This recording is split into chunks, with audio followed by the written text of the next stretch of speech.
Salut à tous et à toutes, c'est Darkers et on se retrouve pour un tuto manga. Qu'est-ce que c'est, vous allez me dire? Eh bien, dans une vieille vidéo, j'avais parlé de faire une émission vous présentant manga et animé. Et maintenant c'est fait. Et pour ce premier tuto manga, j'ai choisi un sujet, et pas des moindres, Sword Art Online. Donc, Sword Art Online, qu'est-ce que c'est? Pour commencer, Sword Art Online est un light novel de Reiki Kawahara qui a eu une adaptation animée en juillet 2012.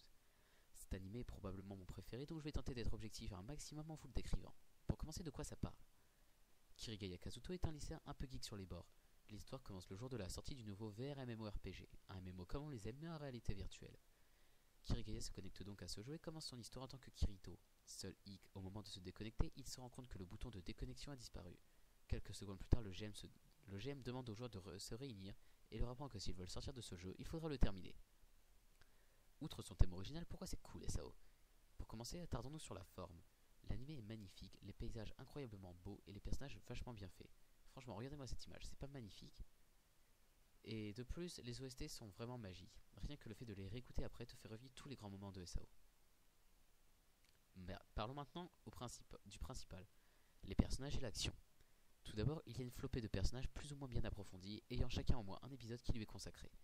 Ces personnages, pour la plupart féminins, vont former un harem autour de Kirito. Mais les plus importants de nos personnages sont bien sûr Kirito et la magnifique Asuna. Asuna est plutôt bien écrite, même si on n'en sait pas beaucoup sur sa vie avant la saison 2. Tiens, pendant qu'on y est, Sword Art Online est divisé en plusieurs parties. La première saison est divisée en deux, l'arc Sword Art Online et l'arc Alfheim Online.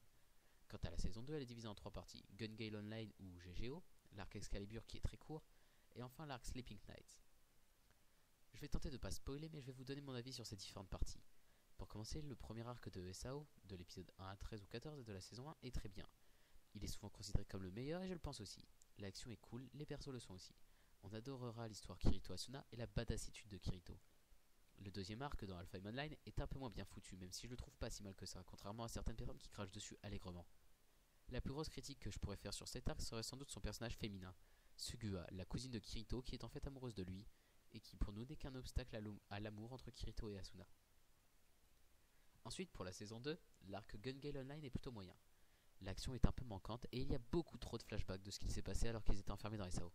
Malgré tout, le personnage de Shinon est bien développé et quand il y a de l'action, c'est vachement cool. Donc cet arc n'est pas acheté non plus. L'arc Excalibur, par contre, est le pire et est totalement inutile. Les combats sont inintéressants, tu sais ce qui va se passer dès le début, l'intrigue est nulle, et puis des combats quand les persos ont des vies limitées, c'est beaucoup moins cool. Enfin vient le dernier arc que je trouve vachement cool aussi. Asuna va un jour entendre une rumeur sur un joueur surpuissant qui offrirait une compétence d'épée légendaire à qui le battrait. Ce joueur est si puissant qu'il a même battu Kirito. Asuna décide de tenter sa chance et surprise, ce joueur est en fait une magnifique jeune fille du nom de Yuki. Malgré la défaite d'Asuna, Yuki lui demandera son aide. Pour certaines raisons, la guilde de Yuki va bientôt devoir se dissoudre et ils veulent affronter un boss de palier à eux seuls afin d'avoir leur nom gravé au Panthéon. Pour ceux n'ayant pas vu cette partie, je vous conseille de faire attention car je vais spoiler. 3, 2, 1, 0. On finira en fait par apprendre que Yuki et ses amis sont atteints de graves maladies et mourront rapidement. Ils sont en fait des testeurs du Medicuboido, un système médical basé sur le même principe que les jeux. Même un handicapé pourra marcher alors s'il va dans un de ces jeux à réalité virtuelle. Ces joueurs dont la mort est proche et ne vivant que dans le monde de Alpha Online veulent ainsi, en voulant mettre leur nom dans le Colisée, laisser la trace de leur passage dans ce monde. Et ça, c'est vraiment beau. En bref, pour finir, Sword Art Online est vraiment un anime qui vaut le coup d'œil et je vous le conseille vivement. Il est licencié par Wakanim, mais si vous cherchez bien, vous trouverez gratuitement. Sur ce, je vous dis à plus tout le monde, et j'espère que ce tuto manga numéro 1 vous aura plu. Je suis désolé pour la longueur assez courte de cet épisode, et j'essaierai d'en faire des plans la prochaine fois. Allez, bye les gens.